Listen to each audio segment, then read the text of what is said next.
This is the Brandon Smith Show. I am your host, Brandon Smith, and the entire purpose of the show is one singular thing, and that is to help you live a life that much more free from dysfunction. So today, fitting the holiday season, we're going to talk about gratefulness and thankfulness and gratitude in general. And I cannot think of a better guest to help us with this than my good friend, Randy Hain. Randy, so awesome to have you. It's great to be here as always. So just for those folks that haven't heard or seen the earlier episodes you've been on, Randy is the president of Serviam Partners and does amazing work in the space of coaching and developing teams and helping leaders build better, more candid, honest conversations, more authentic conversations, and generally make them, I'm wordsmithing this for you, generally make them better human beings, because I think that's what you do. That works. That's my new tagline. We'll go with that. Make them better human beings. That's great. So, you and I were having coffee probably about a week and a half ago, and I was thinking about this show, and I said, gosh, I gotta do something around thankfulness, gratitude. It's the holiday season, and man, we need it now more than ever. Absolutely. And light bulb went off in my head. They don't happen that often. And I said, I gotta have Randy on the show. And fortunately, it worked out with your very hectic, busy calendar. And it happened to coincide with a blog post that you recently wrote.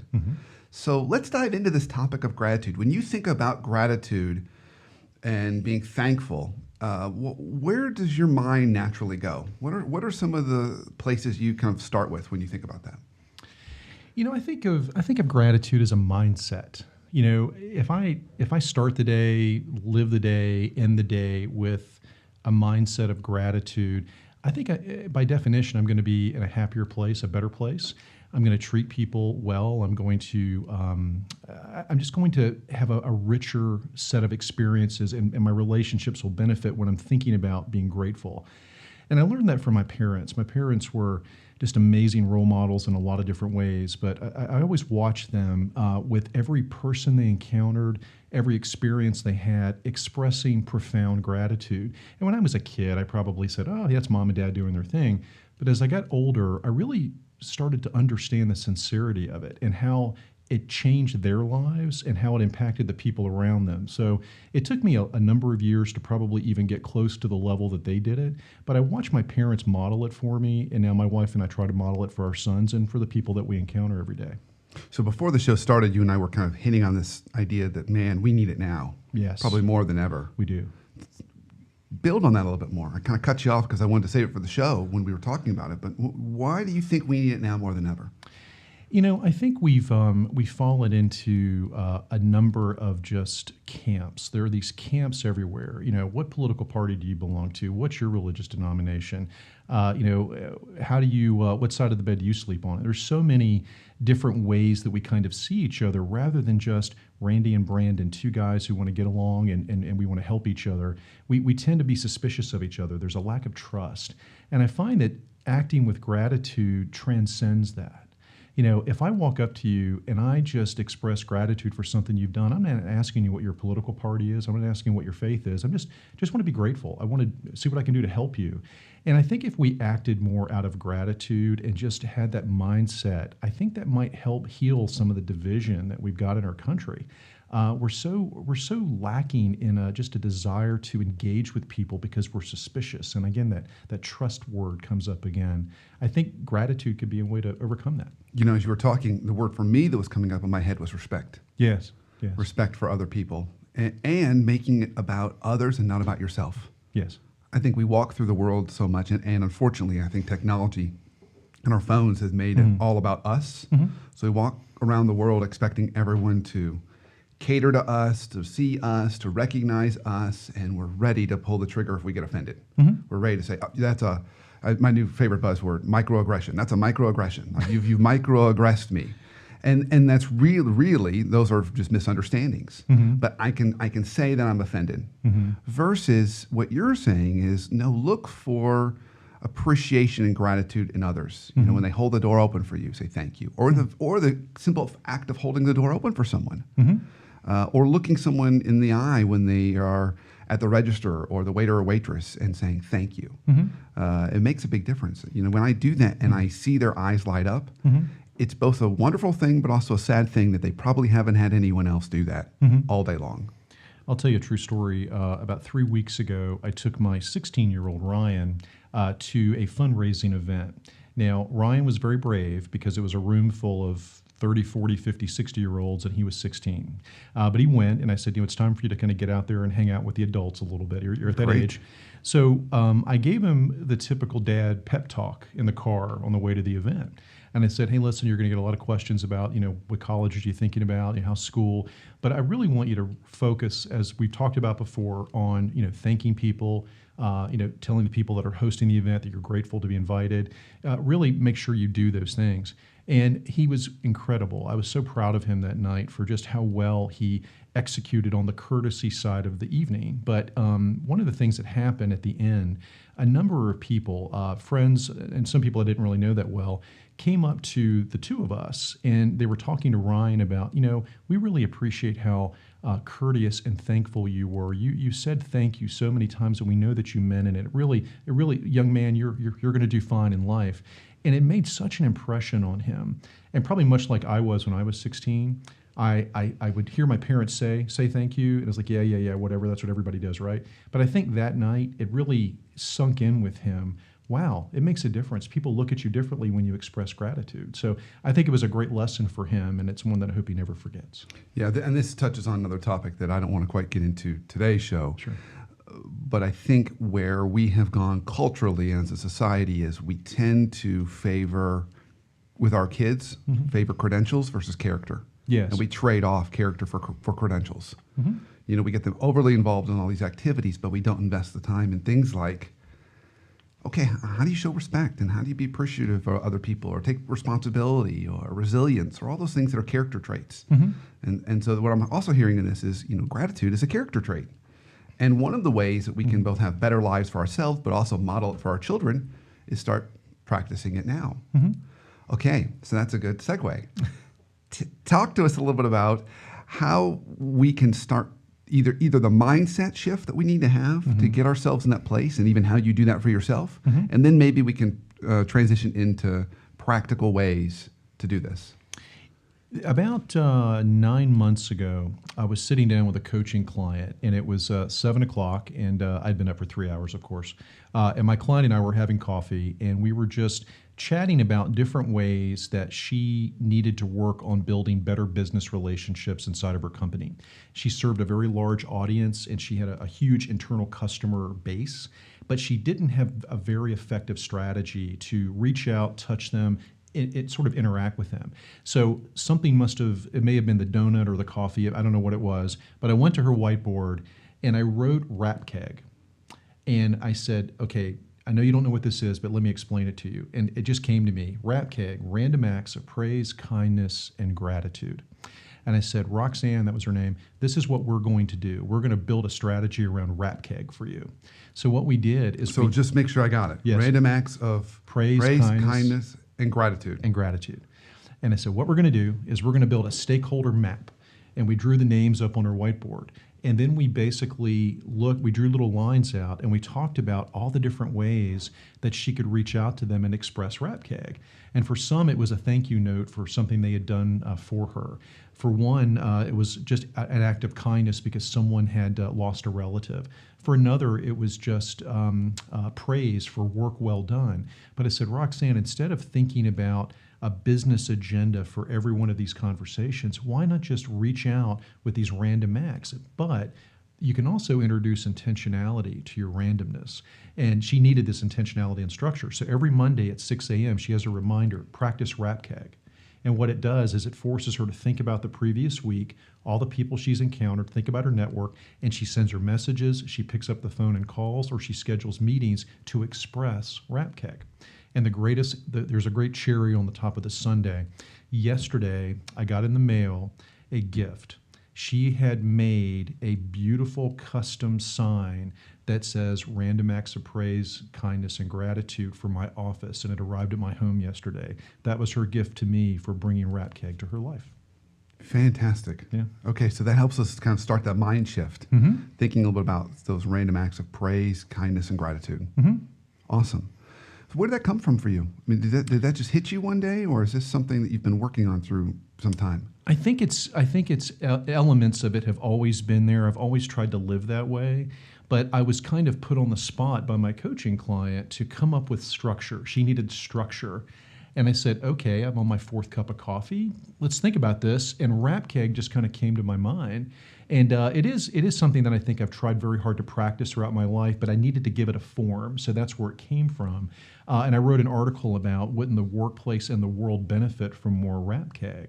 And the thing about RAPKG that's interesting, I think all of us, most of us, want to express the things that I've just described. We all want maybe to do more of that, but we get all tongue-tied and we get all wrapped up in the approach, the timing. We overcomplicate it. But just saying, hey, listen, Brandon, I'm grateful for the introduction you made to your friend 2 weeks ago. That was really kind of you. Thanks. Okay, that took me a nanosecond. And I really express quickly how I feel about that. So I think we put too much pressure on ourselves. RAPKG can be spontaneous and it can be easy and it can be life-changing. But one thing to do with RAPKG, I want to stress to your audience, don't make it about you. Make it about the other person.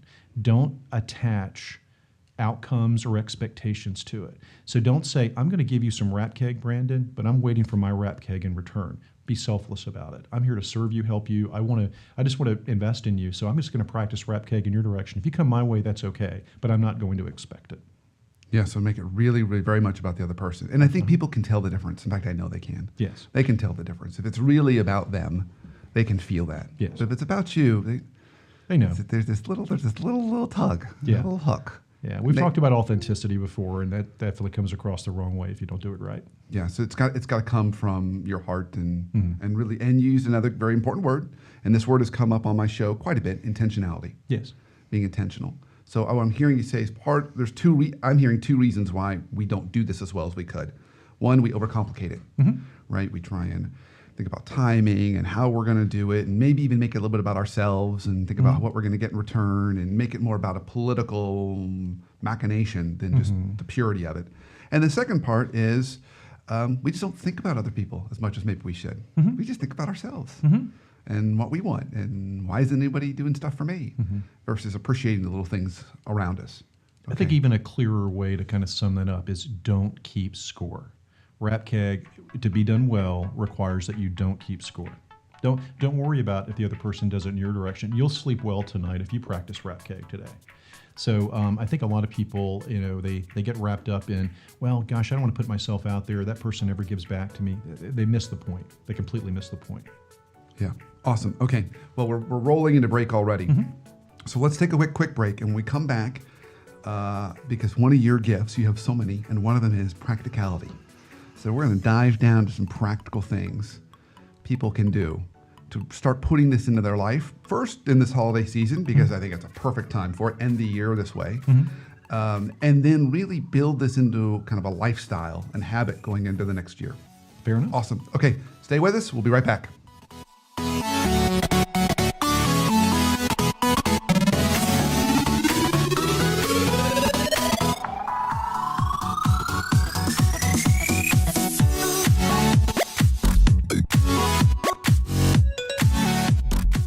This is Brandon Smith. Happy holidays and Merry Christmas. It is the season of family and hopefully not family dysfunction. And it's also that time of year that if you're anything like me, you're planning for the next year. You're thinking about how can I set next year up to be really, really awesome? Well, I want to help you with that. If you haven't downloaded one of my workbooks on workplace happiness, I'm going to offer a special gift to all my listeners that if you download one of those books, use the promotional code NEWYEAR, all one word, New Year, either uppercase or lowercase, and you can receive over 50% off any of my 3 workbooks. So whether you're looking for the right job, you could download that workbook, or the right culture, or the right boss. All of them, the promo code will work. So consider that my gift to you as you get ready for the new year, and let's make this next year, 2018, a great one. Welcome back to the Brandon Smith Show. Of course, I'm your host, Brandon Smith, and today we're talking about gratitude and thankfulness and random acts of kindness, praise, and Gratitude. I just said gratitude and then I missed it in the RAPKG. So joining us on this discussion, clearly I need help with this, is my great friend Randy Hain. So Randy, we talked a lot about kind of where this comes from and how we can think about it and change our mindset. Now we're on to this practical ways we can do it. So where's a good starting place? If I say to you, okay, I'm ready to go. Mm-hmm. Like I'm ready to start doing this in my life. Mm-hmm. Where can I start? You know, I must be at a certain age where I'm reflecting a lot on lessons from my parents. And I remember something that my father told me right after I graduated from college 30 years ago. But I remember... How long ago? 30. But I remember intellectually getting it, but it probably took me about a decade to really get it and understand it and implement it. But he said, Randy, you're going to be meeting a lot of people and you're going to be building a lot of relationships. And he was always really great at relationships and I always admired him for it. But he gave me 3 tips that were incredibly helpful. And I think it might be appropriate to answer your question this way. He said, Randy, whenever you're, dealing with other people, always approach them with a sort of a servant's heart. My parents were servant leaders. They modeled it for me. He said, always go into relationships trying to help the other person. That was the first tip. The second tip was always practice sincere curiosity. Genuinely be interested in other people. He said it takes the burden off you to have to carry the conversation if you're asking great questions. So that was the second tip. The third one was actually quite profound, and it really took me a while to get this. He said, without ever letting on that you're thinking this, you should always own the responsibility for adding value to the conversation. He said, if you will always have the mindset that I want the person that's sitting across from me to feel like it was worth their time to be with me, then you'll have accomplished your objective. So always make it about the other person, serve other people. Secondly, be very sincere about learning about people. And then third, always add value.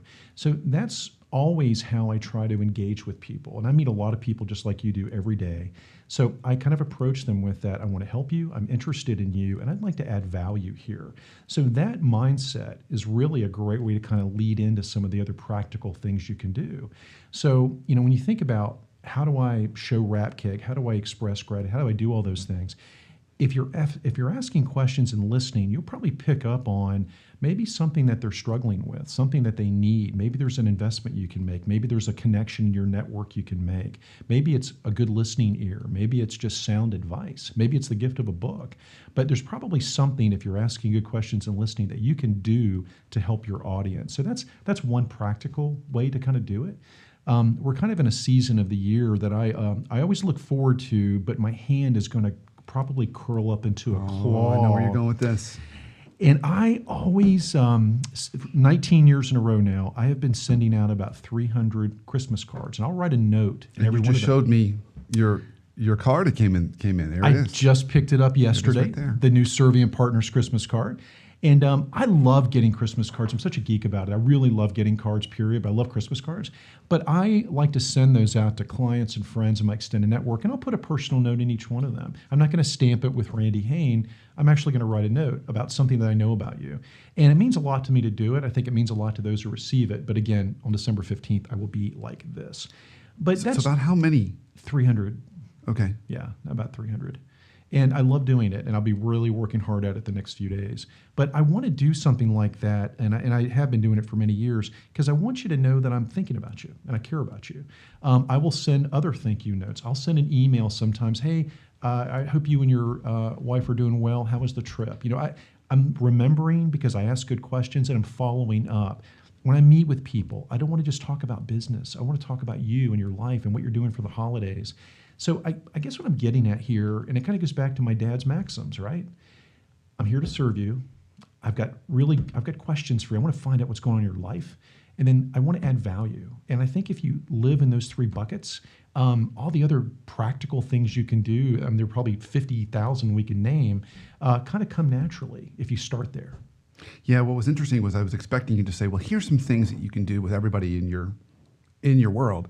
And in some ways, you're saying that, but really, you're starting with get curious about them, and then bring them things that are going to be really what they need, what's right for them. Whether that's that book, or that's that card, or that note, or that message, customize it to them. And it starts with curiosity. Yes, you've got to really be genuinely curious about them, coming with more of that kind of servant's heart and curiosity. And then you can send Christmas cards. You can send them do other things for them to show that appreciation. I'll give you a great example, Brandon. I have a coaching client who's a senior executive at a Fortune 50 company here in Atlanta. And just through the course of one of our coaching conversations, I would describe him, by the way, as a person who is reluctant to talk about things outside of work. But I finally got him to talk about his family, and he said, "Yeah, my son is about to graduate from college, and he's really kind of trying to figure out the job search, and he's not really doing well. He doesn't have traction yet." I said, "I can help. I love coaching young people on that sort of thing." And he said, "Really?" I said, "Yeah, why don't you connect him with me?" So we got on the phone last Friday, and I coached him through an interview that he had on Monday. And I gave him lots of tips and invested in him, and was able to extend some praise to him because he was very courteous, and he was just really such a great young man. He wound up getting a job offer. And I'm not sure that it was what I told him, but it was just interesting that in listening, I identified a challenge, I offered to help. My client let me help, and I felt really good about investing in this young man who I've never met. It was just a phone conversation. So I think just asking questions, and if you'll be open to the answer, and then presume that it's okay to offer help, assistance of some kind, that may be a great place for all your listeners to start.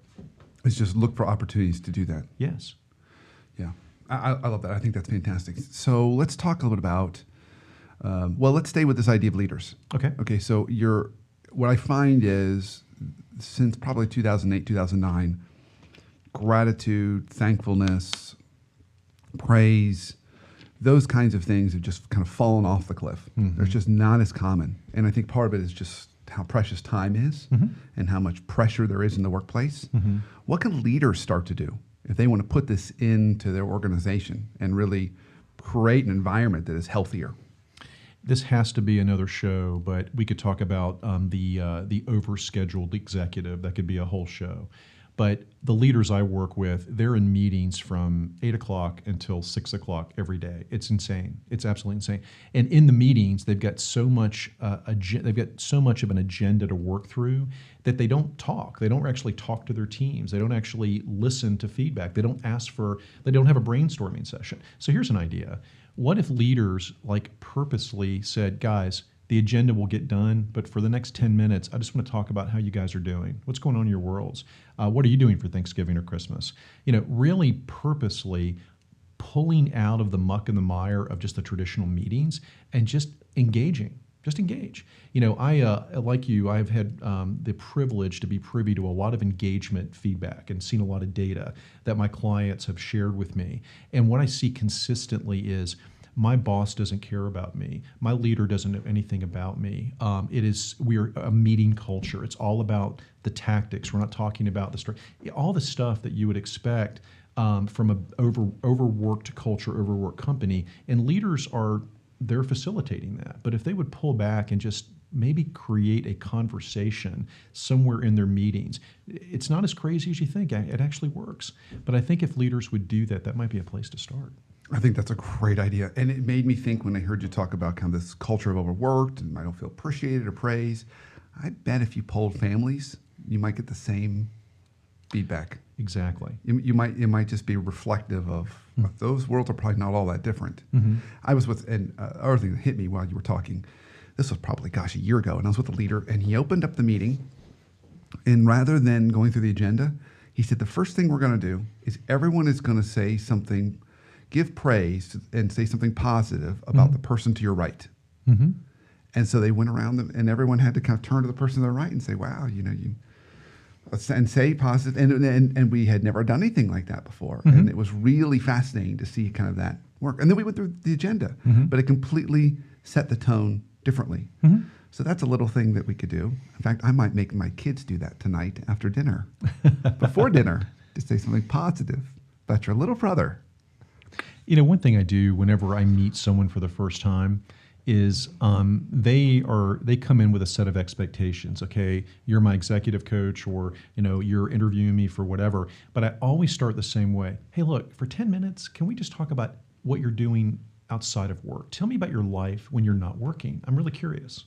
And that starts I spend time with my family, and we do this Habitat project every month, and I go to this church or whatever. But you purposely get them to talk about life outside of work. And when they try to go back to work, no, 10 minutes. I get 10 minutes here. I want to know about you. Oh, so you keep them to that 10 minutes. Oh, I keep them to that 10 minutes. So I force them for 10 minutes. And then, because I've asked the questions and I've listened, I will take things out of my background and let them know that I understand. You know what? My kids and I do the same thing. My wife and I just took a trip to Boston too, or you know what? We go to the same parish you go to. So I let them know that not only did I listen, but actually I'm kind of like you and we have some things in common. So for the first 10 minutes, we're establishing a foundation that's much richer and deeper and more and stronger, quite frankly, than a business only conversation. Okay, so we still have some time left. So I'm going to fast forward in our storyline a little bit. Okay. Okay, so we've gotten this idea of gratitude and generally been expanding it to RAPKG. So we've got praise and we've got kindness and we've got gratitude in there. And then we think about practical ways to do it and we start doing it. And we're doing it with everybody we interact with. Okay, now we fast forward. What happens? How does that impact our life? I know we're not doing it for ourselves. Sure. But it's going to have an impact. Sure. So what are some of the things that you've noticed? Maybe good, and maybe even if there's some other things that are maybe not good, but challenges. And I think it's interesting that I know we went down a certain pathway at the beginning, but we spent so much time today talking about the mindset we have to have in order for these things to exist. So we started at the very, very beginning, like actually before the beginning, but now we're, to your point, kind of going to the end. What's the end game? What's the fruit of all of this? So I can only speak from my own example and what I've observed. Gratitude, if practiced well, is transformative. It will transform your life. My wife and I talk a lot about how being grateful just makes us feel better. It just transforms how you think. It makes you happier. I think gratitude and happiness are symbiotic. You can't have one without the other. I think you see the ripple effect of gratitude. If you express gratitude to people during the day, I have seen this because sometimes I'll be at all-day workshops, and I see people actually starting to extend gratitude to others. It's like a pebble in a pond, right? I also think, and this is very important, especially this time of year, that gratitude is a wonderful substitute for envy and greed and judgmentalism and all the things that we probably don't like to talk about that we kind of experience. If you're acting out of gratitude and appreciative for what you have, you're not worried about what you don't have. And that's a really good mindset. So I think that those are some of the fruits that I see of practicing gratitude. I think particularly when we're going to be spending maybe a lot more time than usual with family. Yes. That's probably a good thing to hold on to. Yes. Yeah. Yeah. Well, I would also say that from my own experience, I'm nowhere near the master that you are at this. I could always get better. I'm a novice on a journey. Well, amen, brother. But I can also say that I find that people are so hungry for it. I have more and more people reach out to me, wanting help, wanting some of this, and so it becomes a blessing, but a challenge because you have a lot of people wanting your time, and that's a good thing. But it's also something to manage. How do you manage that? Well, I think one of the things that you and I've talked about this probably over coffee at Panera many times. We have to force ourselves to slow down. Now, we both have incredibly hectic schedules and we're all racing around, but we have to own responsibility for that. And I think we have to own slowing down and living life in real time. And if you live life in real time and you can look backwards and reflect, you'll see opportunities where, okay, I probably, because of that encounter, need to go back and revisit that and express gratitude to that person, or I need to show an act of kindness to my coaching client that is struggling right now. If we will slow down enough and actually live in real time, we might actually find that we have more opportunities to do this.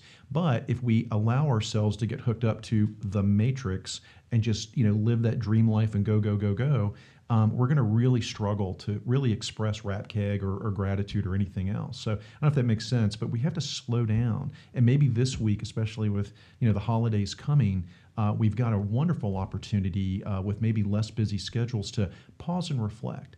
I shared with you before we sat down, yesterday I found that I had a 2-hour window to reflect on gratitude.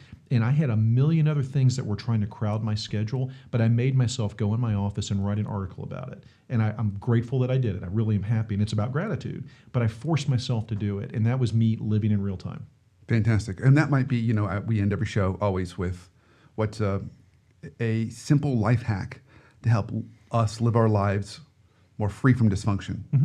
It can be personal or professional. Maybe that's it for you, but do you have another life hack for us around this idea? I think I do.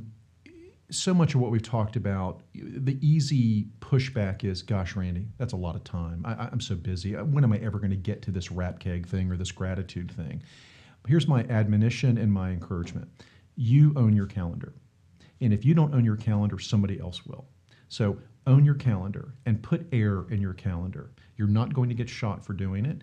Put air in your calendar. Put 30 minutes during the day to follow up, to take a breath, to be more strategic, to go walk the halls and meet your team, whatever.